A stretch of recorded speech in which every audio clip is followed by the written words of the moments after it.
where the Migos been hanging out with those guys, but all I see is Quavo in those pictures.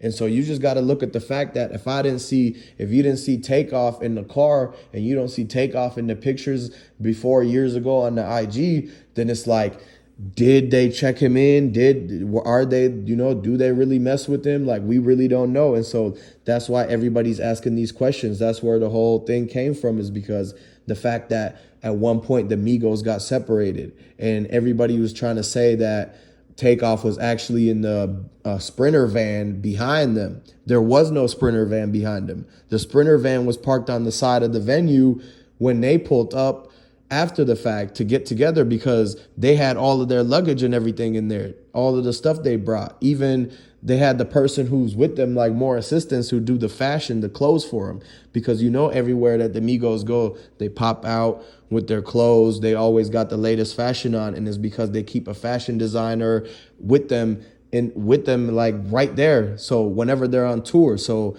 this time they had the Sprinter van, so like everything was there. Maybe Takeoff was with the Sprinter van. Maybe there was other people too, and maybe he was cool with people from Houston, and that might not have been around, or Jay Prince and them might not have known. Who knows?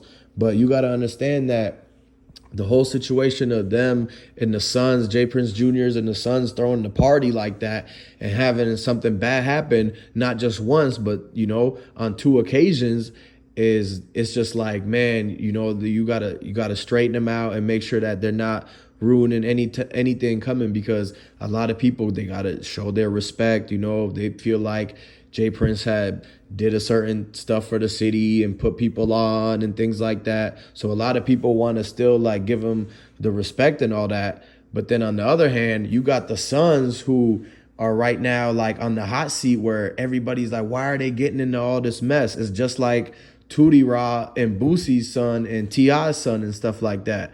So when you really connect the dots and look at it, you got to understand that it's some straightening to do, just like how the whole Migos song goes and everything like that. So you got, basically, they shouldn't be throwing no reckless parties and all that kind of stuff. Don't be trying to have no dice games. Don't be trying to, it just like how if somebody was to throw a party at their house or something like that, and then how a hole ends up in the wall or something breaks, you break the vase. So they in trouble right now, just like how if they were to throw a party at the house and something happened, they keep throwing these parties and something keep happening. But the way is, the situations just keep getting bigger and bigger, and the consequences are just going to keep getting bigger and bigger. So what everybody got to understand is that you got to look at it as a lesson learned, man. If you're going to be hanging around all the rappers, all the street guys, mixing crowds, you can't mix crowds. If you know anything about anything, you got to understand that it's not good to mix crowds like that.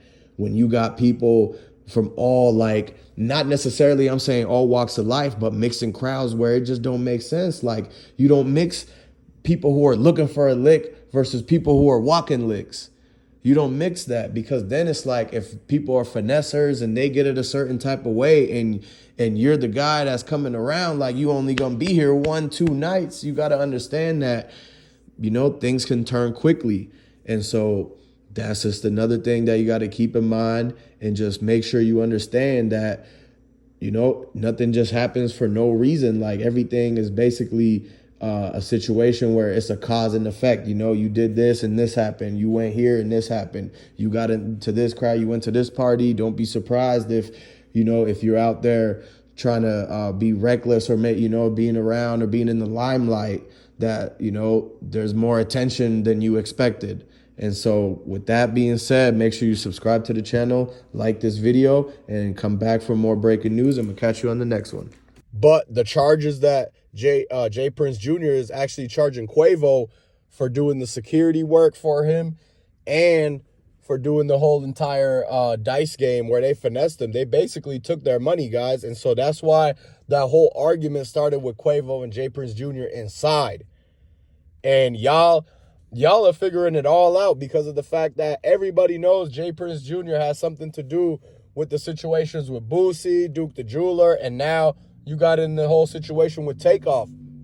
And this is the last straw for people, because now they're looking at it like, no, they don't trust Houston no more. it used to be cool to go there and whatnot. And now it's like, what reason do I have going there? It's just like trying to go to like somewhere in LA where they really like will run up on rappers on sight. Going somewhere like that and hanging around that same group that J Prince Jr. did is just like how PNB Rock went to Roscoe's. It's like asking for trouble. So y'all already know what it is, man. This whole thing is breaking, and like everybody's figuring out that the whole MobTies and J Prince Jr. and the dude with the birthday party went home early because he knew what was about to happen, y'all. They knew what was about to happen. That's why it happened to where that one dude at the yellow shirt went inside and came back out. He had the brown paper bag with money. He got paid by somebody. And the only other person that would have had that type of money to pay at that time, what people are saying is J Prince Jr. And so y'all saying that, y'all figuring it out. We looking into it and trying to see, making sense of the whole situation. We want to send the condolences to Takeoff, the whole family, Migos, Quavo, and everybody like that, right? And so what y'all got to do is basically stay tuned. Verse something like that, that means they don't want to show their plates because they know that it's somebody that they trying to avoid, like getting seen. And y'all got to understand that they all jumped in their cars and left exactly at the same exact time. They said it was 3 cars, a Yukon Denali, a Escalade, and a Tahoe. And one of them dudes jumped in a Suburban and they skirted off and left. They hit the left, but the most important thing is how the fact that they backed out of it, and you could see how the headlights pull up and then you see it going backwards. That means they was in reverse getting ready to make sure that that dude gets away. And that's why everybody took off, and it was like at the same time instance as if that they had this whole thing already knowing on their mind, like it was planned or something like that, man. Hey, look, guys, man, RIP to Takeoff, man. This whole thing is crazy, but the fact that it's making it a bad look on Houston, and every one of y'all is talking about how now people don't want to show up or check in with them or nothing. Like, why does people have to actually check in with them? That's what they're all asking. And so the fact that even though the Migos did, and look how it went for them. Look how it went for them. They went and tried to do everything that Houston said to do.